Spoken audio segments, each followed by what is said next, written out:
नमस्कार दोस्त, स्वागत है हमारे चैनल पर। और आज आप सभी को जन्माष्टमी की हार्दिक शुभकामनाएं। तो चलते हैं आज के टॉपिक पर। तो आज हम बात करेंगे कि जैसा कि एयरटेल ने बैंडविड्थ पहले ही बढ़ाए थे, तो बहुत सारे एसपी और बहुत सारी जो कंपनियां थी छोटी छोटी, वो सब बंद हो गई हैं सिर्फ एयरटेल के एक निर्णय के कारण। तो बहुत सारे जो हमारे आईएसपी भाई थे, उन्होंने अपना बिजनेस बंद कर दिया, या वो परेशान है कि दूसरी बैंडविड्थ ले ले, क्योंकि एयरटेल या तो बहुत सारे सर्किटों को बंद कर चुका है या फिर वो एकदम नए रेट से चार्ज कर रहा है। अगर मैं नए रेट की बात कर रहा हूँ तो 100 MB का इस समय काफी ज्यादा पैसा लग रहा है, 200 का और ज्यादा लग रहा है। यानी कि जो पहले का प्राइस था और अब के प्राइस में बहुत बड़ा अंतर आ चुका है। तो इसके बारे में बताऊंगा कि अब क्या प्राइस लगेगा, तो बने रहे हमारे वीडियो के साथ। तो बात करते हैं कि हमारी समस्याएं खत्म नहीं हुई थी, कि अभी आपने सुना होगा कि जियो एयर फाइबर भी 19 सितंबर को लॉन्च हो रहा है। तो बहुत सारे हमारे जो आईएसपी हैं, दर्शक हैं, तो वो परेशान है कि जियो एयर फाइबर आने के बाद हम लोगों का क्या होगा।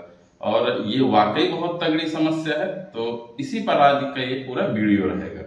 तो अगर आपके पास कोई सुझाव, कमेंट है या कोई मोटिवेशन है, तो आप कमेंट सेक्शन में जाकर आप कमेंट कर सकते हैं, जिससे हमारा हौसला बढ़ता है। साथ ही बाकी दर्शकों को एक सुविधा हो जाती है कि अगर उनके रिलेटेड कोई सवाल जवाब हुए तो बात करते हैं कि देखिए कि जैसा कि एयरटेल ने बैंडविड्थ की प्राइस बढ़ाए, बहुत सारी कंपनियां बंद हुई, बहुत सारे लोग दूसरे आईएसपी फ्रेंचाइजी पर भी शिफ्ट हो गए, और बहुत सारे लोगों ने बैंड, लेकिन फिर भी हमारे ऐसे बहुत सारे सब्सक्राइबर हैं, बहुत सारे आईएसपी भाई हैं कि जो अभी तक परेशान हैं, उनको सही निर्णय नहीं मिल रहा।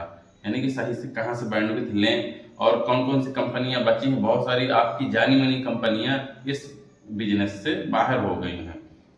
तो इसमें मैं अगर आपको बताऊं तो सबसे पहले तो आपका जैसे कि जो भी आईएसपी से आप बैंडविड्थ या फ्रेंचाइजी लिए थे, तो उन्होंने मैक्सिमम जो फ्रेंचाइजी है उन्होंने अपने रेट बढ़ा दिए हैं। मान के चलिए जैसे पहले कोई 30 Mbps के प्लान के मान के चलिए आप 400 ले रहे थे, तो उसमें आपको कुछ कमीशन था, 50% रहा हो, 40 रहा हो, सबका अलग अलग है।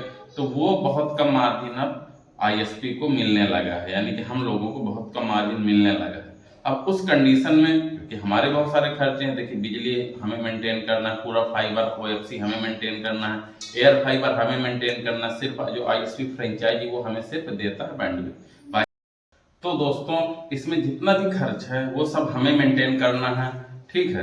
तो अब बात करते हैं कि हमारा भविष्य क्या है। तो बात करते हैं कि जब से एयर फाइबर जियो का लॉन्च होने की घोषणा हुई है, तो अब बात समझते हैं कि हमारा रोल क्या है और जियो का जो एयर फाइबर उसका रोल क्या है, वो हमें कितना नुकसान पहुंचाएगा। तो दोस्तों एक बात तो तय है, जैसे जियो फोन आया था तो नुकसान पहुंचाया था बाकी कंपनियों को, तो हमें नुकसान जरूर पहुंचेगा, लेकिन इतना ज्यादा नहीं पहुंचेगा कि ये हमारे कस्टमरों को तोड़ सके। हाँ, कुछ कस्टमर जाएंगे, 10-20% कस्टमर ड्रॉप होंगे आपके हमारे, लेकिन ऐसा नहीं कि 100% कस्टमर पूरे के पूरे ही चले जाएं। तो मैं बताता हूं कि क्यों ऐसा होगा और क्या क्या हमें किन चीजों से बचना चाहिए। और अगर आपके साथ भी कोई सुझाव है ऐसा कि जो आप देना चाहते हैं, तो वो भी आप हमें जरूर बताएं। तो सबसे पहले बात करते हैं, तो जो जियो एयर फाइबर है वो वायरलेस बेस्ड टेक्नोलॉजी है। यानी कि इसमें होगा क्या कि आपके छत पर एक डिवाइस लगाई जाएगी जो 5G नेटवर्क को ही सपोर्ट करेगा, और उसमें होगा क्या कि एक सिम पड़ेगी। तो कुल मिला के जो आपने जितना पहले अगर आप जाना था, जो जियो की 4G डिवाइस आती थी, उसी का एक प्रकार से अपग्रेडेड वर्जन है जो 5G नेटवर्क को सपोर्ट करेगा, जिससे स्पीड अच्छी आएगी। और इन्होंने एंटीना को अपने इंप्रूव करने के लिए बाहर छत पर खुले में एक डिवाइस लगा है, जिससे कि इनका सिग्नल ज्यादा आ सके। क्योंकि आपको पता है कि 5G 4G की अपेक्षा 5G में जो सिग्नल होता है वो कम आता है, यानी कि डिस्टेंस कम आती है। तो उसको पूरा करने के लिए ये लोग एंटीना लगा रहे हैं। तो अगर बात करें, तो अगर मैं अपना एयर फाइबर की बात करूं, तो जब हम लाइन ऑफ साइट ओके रखते हैं अच्छी डिवाइसों के साथ, तब तो कंडीशन ऐसी आती है कि वो हमने डिवाइस निकाल लिया और हम ये तो केबल में पानी आ गया, कनेक्टर में पानी आ गया, जैसे आप 100 ऐसी MB कुछ का समस्या लग रही प्लान है। लेंगे, तो अभी तो इसको हम हो सकता है उतारते 80 हैं आए, नीचे की ओर। 10 आए, 50 आए, 20 आए, फिर 100 हो जाए, ये बना रहता है, जो कि फाइबर में नहीं होता। यानी कि जो हम लोग देते हैं उसमें ये चीजें, समस्याएं नहीं आती फ्लक्चुएशन की। दूसरी अगर बात करें, तो जो इनका जो प्लान है, प्लान इनका जो अभी सुनने में आया है, कंफर्म नहीं है, लेकिन सुनने में आया कि 699 प्लस जीएसटी का प्लान होने वाला है।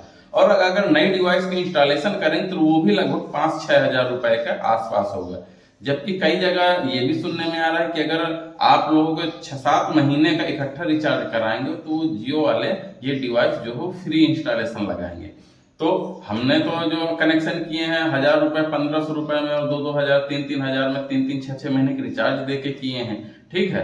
तो उसमें कंडीशन है कि इनका इंस्टॉलेशन चार्ज होने वाला है महंगा। अगर आपको लग रहा है कि इंस्टॉलेशन फ्री होगा तो वो भी आपकी भूल है, क्योंकि 699 प्लस जीएसटी लगभग मान के चलते हैं कि 800 रुपए मान के चलिए कि हुआ। तो आपको अगर 6 महीने का रिचार्ज कराना पड़ा तो 48 रुपए तो आपको पेड करने ही होंगे, ठीक है दोस्तों। और जो बाकी चीजें तब जाके आपको फ्री मिलेगा, तो कहने को फ्री है, ठीक है।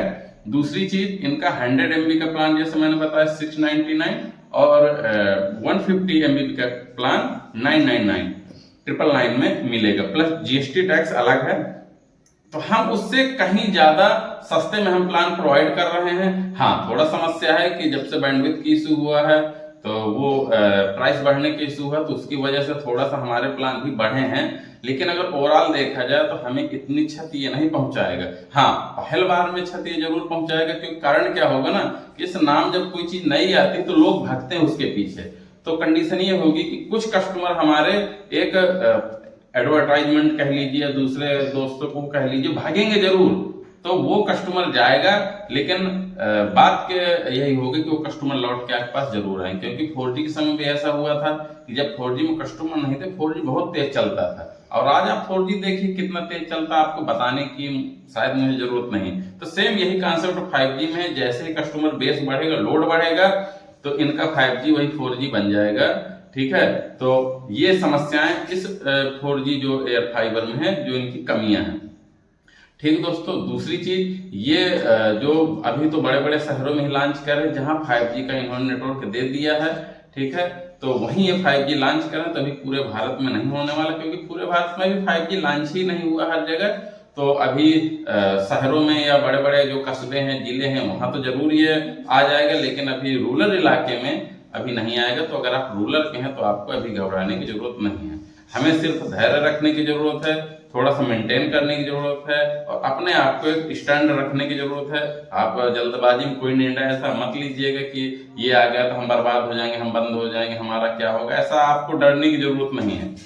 शुरुआत से आप लोग काम कर रहे थे, हम लोग काम कर रहे थे, उसके पहले भी 4G था, 4G के समय भी ऐसे हुआ था, लेकिन रिजल्ट आपके सामने, आपको कस्टमर मिला। और दूसरी चीज, जो आपका ओरिजिनल कस्टमर होगा तो वो बार बार शिफ्ट होना नहीं चाहता, तो उसने तो एक बार लगवाया और बस टेंशन मुक्त रहा है। वो ऐसा नहीं कि आज इसको लगाया कल। ये शुरुआत में आपने एक बात देखा होगा कि जब सिमें आई थी तो रोज लोग सिम बदलते थे, याद होगा आपको। 2 महीने में उस रोड के किनारे फ्री सिम देते थे ना, और लोग तुरंत लेते थे। लेकिन अब आप क्या, कब से आपने नंबर नहीं बदला? बहुत दिन हो गए होगा आपको नंबर बदले। तो यही कारण है कि शुरुआत में जब कोई चीज आती है लोग भागते हैं, लेकिन बाद के फिक्स हो जाता है वो चीज। लोगों को लगने लगता है कि बस उसी का आकार प्रकार बदल के ही चलाते हैं। एक चीज और आपको बता, एयर फाइबर इससे पहले आ चुका है जुलाई में, एयरटेल का एक्सट्रीम फाइबर, उसके क्या हाल है आपको पता है। तो इसलिए घबराने की जरूरत नहीं है। हाँ, एयरटेल शायद अपना निर्णय बहुत जल्दी वापस लेने वाला है, ऐसा कुछ अफवाह आ रही। अगर ले लेगा तो हम वापस अपने पुराने उसमें आ जाएंगे। लेकिन इससे हमें एक चीज जरूर ये मिली है कि जो नई नई कंपनियां आती हैं उनके साथ जुड़ना बहुत ही घातक होता है। हमारे कई आईएसपी भाइयों का बिजनेस पूरा बंद हो गया है, क्योंकि उनके 500-500 हजार कस्टमर हुए और अचानक पता लगता है कि जो कंपनी से उन्होंने बैंडविड्थ ली थी वो बंद हो गई। उनके कस्टमर कहाँ जाएंगे इससे? तो ऐसी समस्याएं जरूर आई हैं।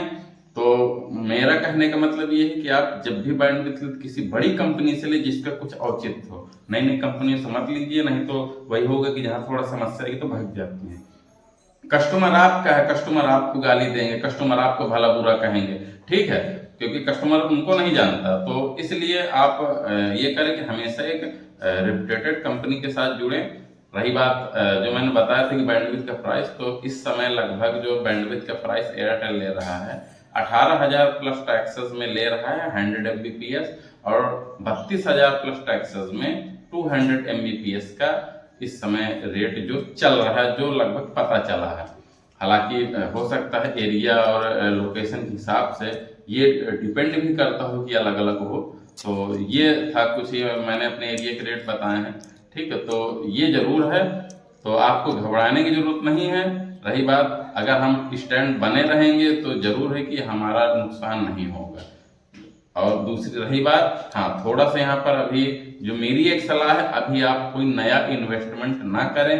अगर आप नए आईएसपी हैं, आईएसपी बनना चाह रहे हैं, तो अभी आप थोड़ा सा रुकें, 2 महीने के आसपास आप थोड़ा सा रुकें, इसके बाद ही आप अपना नया बिजनेस शुरू करें। बाकी जो पुराने एग्जिस्टिंग है उनको वही जो मेरा पहले का मैसेज है कि आप बने रहें, डटे रहें। थोड़ा सा रेट अगर आपको कम भी बच रहा हो इस समय, तो आप रेट मत बढ़ाइए ताकि कस्टमर आपका टिका रहे। दूसरी चीज, इन जो बाकी जो कंपटीशन है, तो इनके लिए आपको अपनी सर्विस और बेहतर बनाइए, कस्टमर का फोन उठाइए और जल्दी से जल्दी उनकी समस्याओं का निदान करिए।